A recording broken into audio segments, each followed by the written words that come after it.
Hello everyone, I'm Raj Lakshmi, certified personal trainer and group fitness instructor, Reebok Pilates trainer, and I do teach yoga as well. And I'm working as an assistant professor for Savita School of Physical Education, Savita Deemed University. I have 13 years of experience in sports and fitness industry. In today's world, there is no shortage of information. The information you get is not always reliable or credible. So when you search informations on fitness and nutrition related information or fitness related information you want, you go to Google and you search for the information, and whatever information you want, it's out there on the internet. This is both a blessing and a curse because you don't know whether it's reliable or not. So in this video I would like to present some of scientific facts on fitness myths.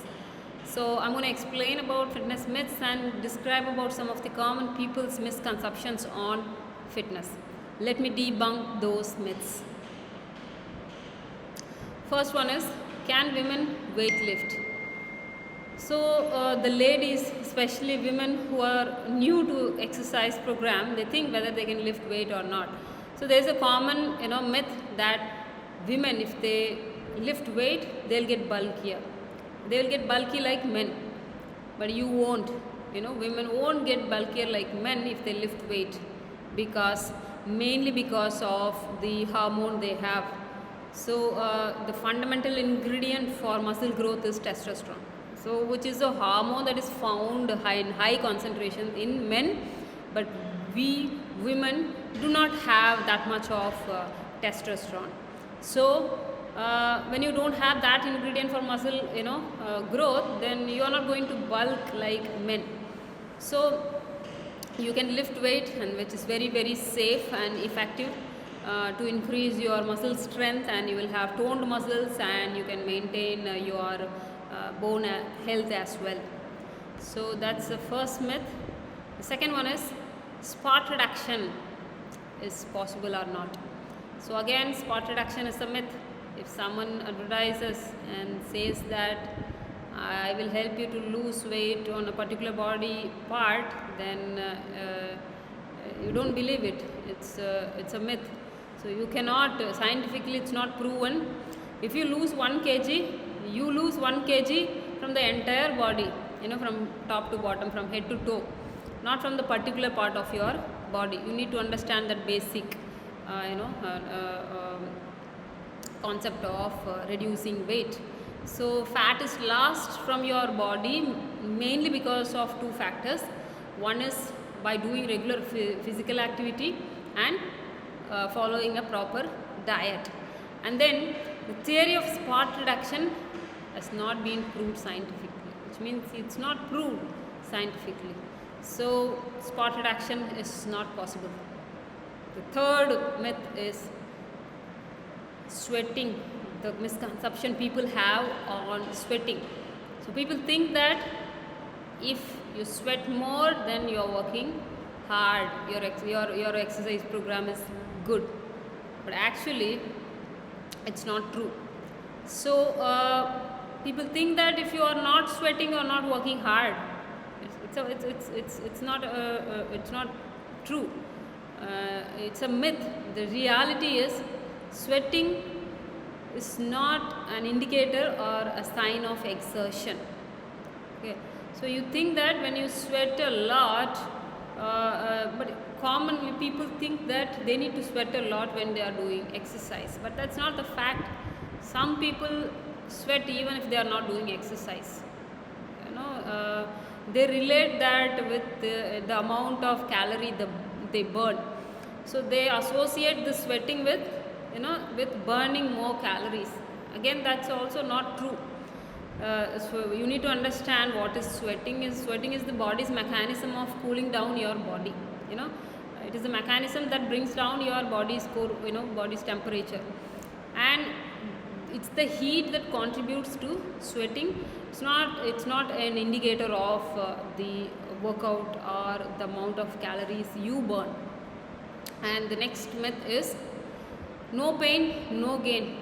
So many people incorrectly they assume that exercise should hurt. To get that benefit, you need to get hurt. Which means you need to feel the pain. But actually that's again a myth. When you are doing exercise, you can do it very comfortably, and little discomfort you can experience when you are doing exercise, but you should not feel pain. That should not be your experience of doing exercise. So it should not be a painful experience. So there should be a demand, a reasonable demand on your all the systems, especially cardiovascular system and musculoskeletal system, to improve your all the basic functions. Otherwise, no pain, no gain again is a myth. And the next one is exercise requires a hefty time commitment. So this one is very, very common among everyone. You can hear people saying that I don't have time to do exercise, which is a very, very common barrier people they say. And it is not necessarily you need to dedicate 30 minutes of 1 hour of your time particularly for exercise.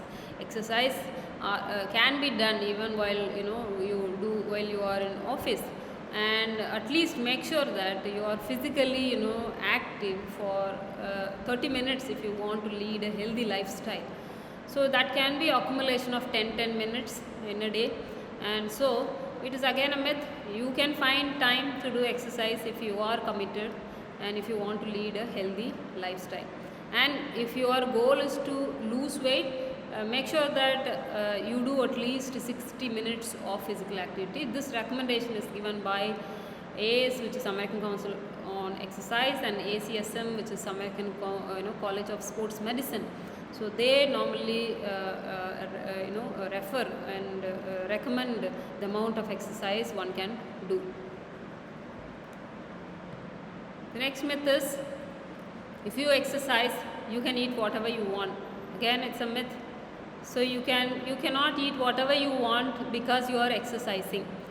A sound nutrition program goes hand in hand with the sound exercise program, exercise regime.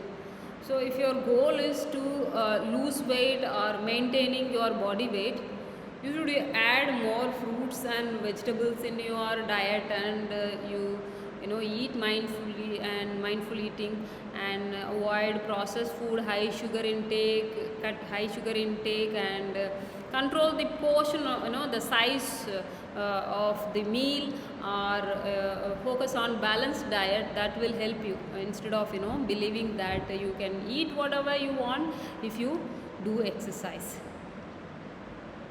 The next one is young children should not lift weight.